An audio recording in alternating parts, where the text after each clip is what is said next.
And then they have the audacity to say that calling them out for this is us inciting violence, and that the left is somehow responsible for the registered Republican who took a shot at Donald Trump. No fucking way. I don't buy it. I don't accept it. Get the fuck out of here. There's just no chance. So Trump said a bullet struck him in the ear. Here's how the attack unfolded. We immediately see him drop down. Back to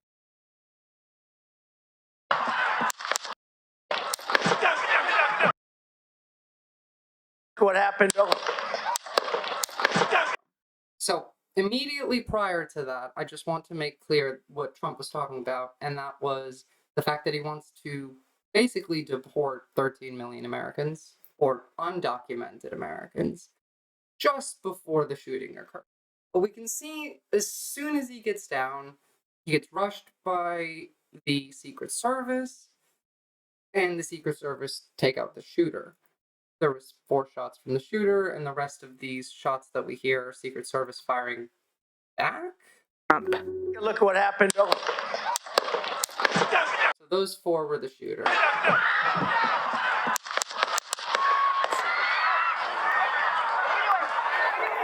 Trump said a bullet struck him in the ear. Here's how the attack unfolded.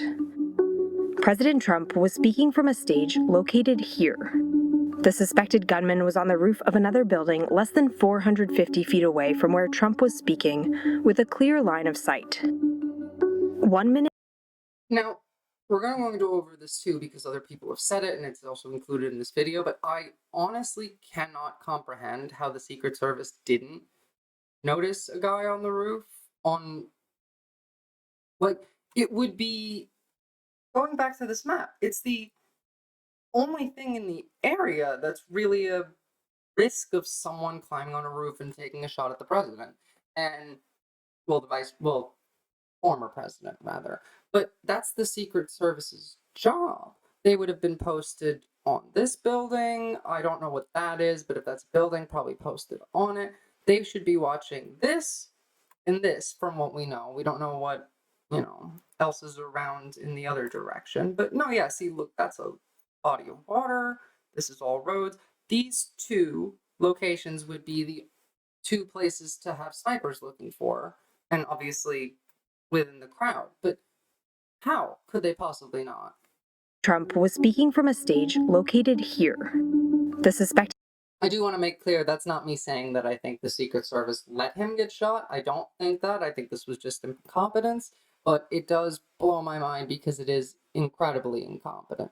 Gunman was on the roof of another building less than 450 feet away from where Trump was speaking, with a clear line of sight. 1 minute and 32 seconds before shots are heard, we can see 2 Secret Service sniper teams moving into place on the roofs behind the former president. One on the... As in, there would be one here and one here, exactly. So, one facing this direction, one facing that direction, and they would have Secret Service within the crowd. The south roof and one on the north roof, facing the direction of the shooter. It's unclear if they were repositioning or setting up for the first time. And then the worst president in the history of our country took over. And look what happened to our country. Moments before the shooting, we can hear nearby spectators saying they see someone with a gun. There were multiple instances of people at the rally, civilians reporting seeing the man on the roof, reporting seeing him with a gun. I've seen people say that they had reported it to the police, and the police were looking for Secret Service to report it to. And there is the one instance of the police officer actually climbed up the ladder and saw the shooter, and the shooter pointed a gun at him, and he climbed back down the ladder, and then immediately proceeded to fire on Trump. While Trump speaks, the Secret Service snipers are still facing the gunman's direction. They're clearly looking into their scopes, which means they're looking in a much more specific location, and they're not looking at the right place. But I don't know where they would be looking, because they're facing the main high up building that has a roof they should be looking on. What are they looking in, like the parking lot of the building? We then see an agent on the north roof pick his head up just before shots ring out at 6:15. So he clearly spotted him, like, just as he was about to take a shot. Secret Service agents rush to pull Trump to the ground.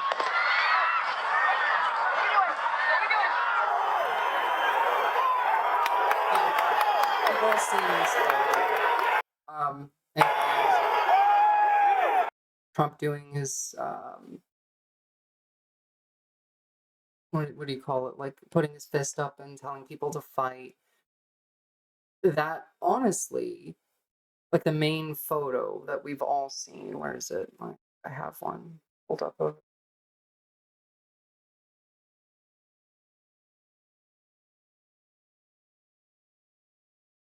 Just a moment.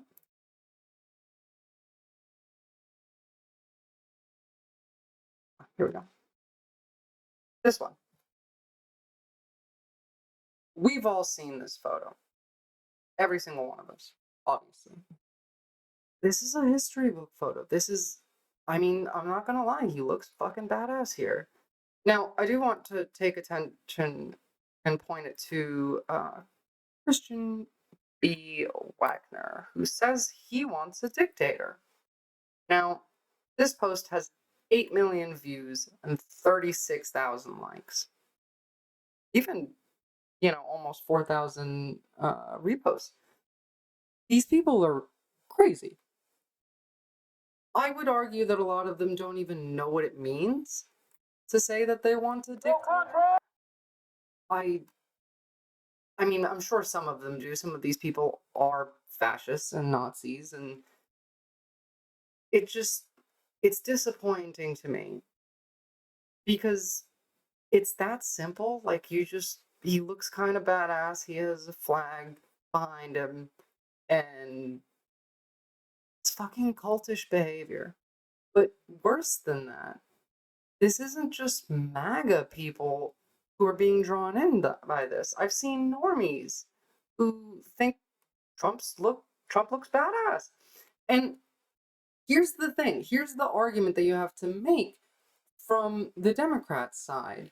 Because what most people that are uninterested in politics see when they look at Biden or Trump, they look at Biden and they see like a mumbling old man who can barely keep it together for a sentence. He looks like he's asleep half the time. And on the other side, we have this guy who gets shot at and hit, like grazed, obviously, but still hit, and gets up and takes this photo and then goes golfing the same day. How are you supposed to argue to someone that has no concept of policy, has no concept of how this affects them, that Biden is the better option? Which he is. Biden is the better option. Trump is a fascist, and the party that he's the leader of runs on Christian nationalism. So it's a difficult position to be in. Let's finish. Now, this isn't the gunman. This is the Twitter page of the Trump supporter who died at the rally. Sorry, Twitter autoplay. So this is it's pretty bad. I'm not gonna lie to you guys. A lot of people are sending their best wishes to this man and his family, and like obviously someone innocent died in a shooting. However, when you take a look at this guy a bit deeper, he's not exactly innocent. Now, you can see in his replies, his posts, there's not actually much of, but here we can see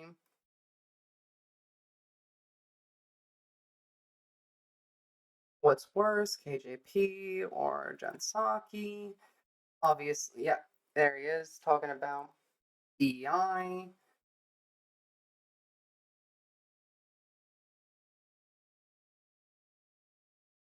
Now, owning a liberal Karen. Like, this guy was. The following were told to stand down from investigating the Biden family. Like, he's a MAGA guy. This guy is indistinguishable from any other MAGA person. Like, I love Steve Bannon. He was probably a pretty decent person that got brainwashed by all of the misinformation online and almost certainly during COVID, like a lot of GOP voters. However, there's always the chance that this guy was kind of a piece of shit, and you can't really make that distinction.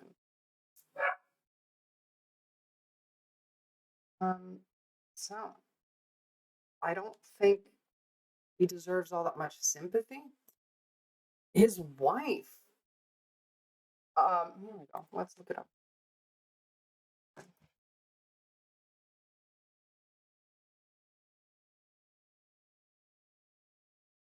Wife.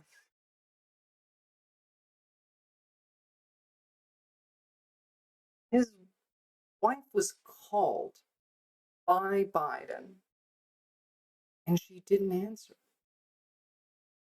Yeah, she didn't answer the phone when Biden called her. She said that. Where is the actual quote?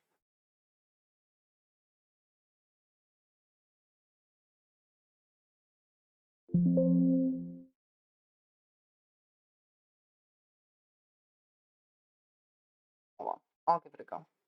Here we go. MSNB News. Widow of the man killed at Trump rally in Pennsylvania says she declined to speak with Biden. Why? Why would she do that? Well, I support Donald Trump. That's who I'm voting for, but I don't have any ill will towards Biden, she said.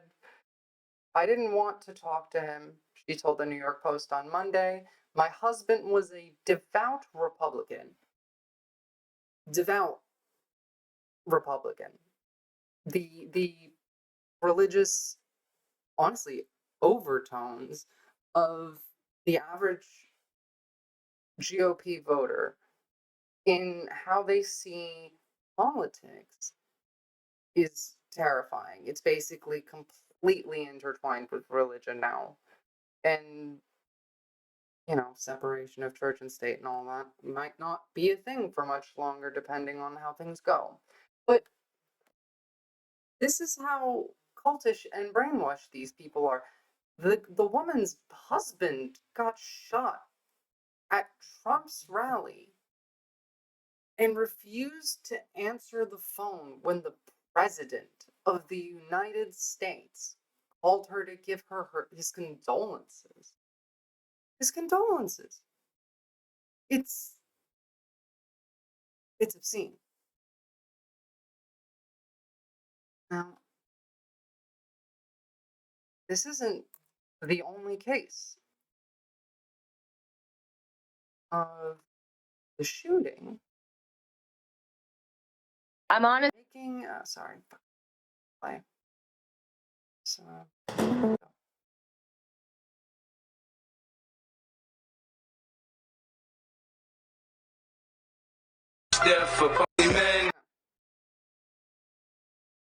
now, this is a guy who goes and gets this tattoo. Now, that's a horrible tattoo. I just wanted to say. It does not look good at all. But beyond that, how much of a fan of something, like any piece of media really, would the average person need to be to get a tattoo that relates to that piece of media? How likely are any of you, or were any of you, to get, I don't know, a Game of Thrones tattoo when, it was popping off season 2 and 3 and, before it got bad? Not many people. Like, there were the odd people who named their kids like Khaleesi, but it takes a crazy amount of fandom, like an actual, I don't want to say obsession, but an integration of this piece of media into your life, right? It's it needs to be important to you for you to want to pay the amount of money that a tattoo costs, sit there while, you get a tattoo and then have that permanently on your body forever. And taking that amount of fandom and translating that into getting a political tattoo such as this is is hype on the level of I like a popular TV show's season finale. This is this isn't real. Like this isn't politics. This is them playing a game. It's like sports to these people. It's like, yeah, exactly. You know what? I didn't think of the sports metaphor before, but this is no different than getting a tattoo of the Giants because you live in New York. Like, I don't know, their team's logo or something. This is not serious, but it is serious at the same time. It's incredibly serious because this shows how, I don't want to say culty again. It's this is a fandom. These people are watching reality television in their head. It's the equivalent of that. None of them, well, not none of them, obviously. The voters, majority of Republican voters don't have any idea how this or even just a second Trump presidency or even the first Trump presidency personally affects them. They're just totally unaware. And that makes actions like this much easier. It's not as serious. You can be as more blasé. You're watching your favorite TV show.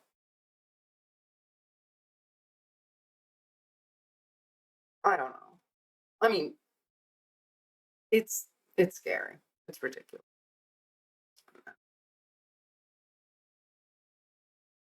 Artist Nikki Seven is still in shock over the viral Donald Trump tattoo she created after the assassination attempt. So that's in reference to this one.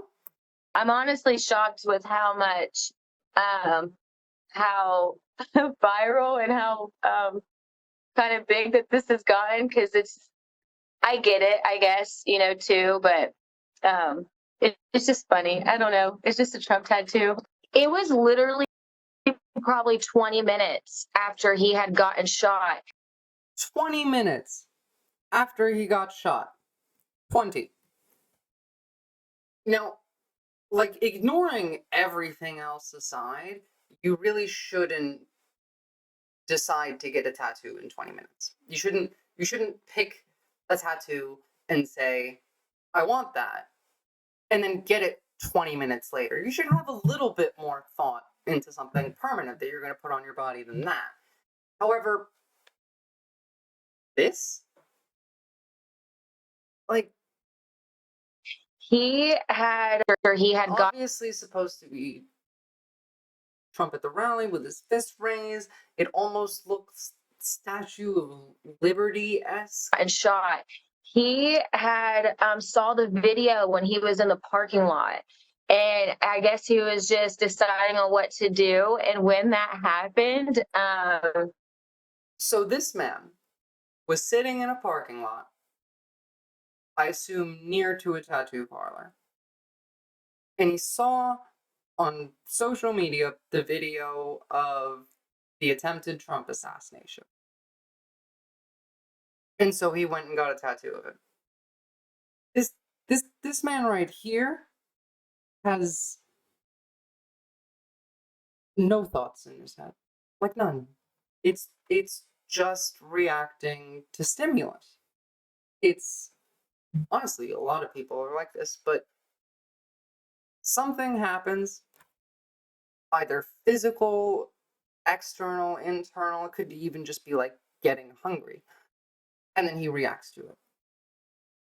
That's life for this person. There's no pondering, there's no sitting, there's no wondering, there's no asking questions. It's just reaction. And that's where it gets scary. Reactive people like this with their reactive ideologies are what fuel fascism. He just thought that that was it. That was his vision that needed to come to life. This is it. This is my vision. It needs to come to life. It's Donald Trump with his hand in the air. He's a fucking martyr. He's basically Jesus to half the Republican Party now. It was definitely a spontaneous thing. And he's a wild child. Like it fit him personally, as a It fit him. A dumbass tattoo for a dumbass dude. person. It was not a boring session. It was very entertaining and very fun. My neighbors, Isn't that a little like a conservative watching this video? Wouldn't they be a little offended at that? Like, like the snowflakey conservatives, the ones that are on Twitter shouting about how calling Trump a fascist and comparing him to Hitler is tantamount to inciting political violence and stoking stochastic terrorism. See that, and she's laughing along, and it's very fun and entertaining 20 minutes after Trump got shot doing a tattoo of him on this guy. Like, I don't know. I feel like conservatives might find that a bit offensive, which is funny, honestly. Like, good, but it's obscene. And to circle back to what I just said, the people on Twitter screaming about the left being okay with stochastic terrorism and the left encouraging violence on the right, and the rhetoric of Biden and the Democrats and lefties on Twitter is what incited the assassination attempt of Trump is pretty ridiculous. The right has been the one side that's been consistently stoking violent sentiment. There's been several instances of Trump himself saying things like inciting violence, either, well, I mean, even just Jan 6, but no.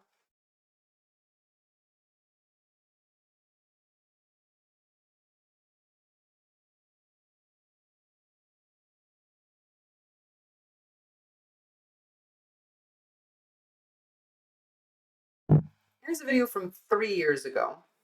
So obviously this is missing quite a lot of content in it, but it is a timeline of Trump inciting violence personally. But before we get into this, aside from just Trump himself stoking violence, I want to address the fact that Republican lawmakers, senators, congressmen, governors have made, like, just on the queer community, they call people pedophiles and groomers, and that they're trying to convince little children to get irreversible surgeries and get their breasts chopped off at 9 years old. And like, how is that not inciting violence? Libs of TikTok has gotten bomb threats called into hospitals. Talk about stochastic terrorism. They haven't stopped for years.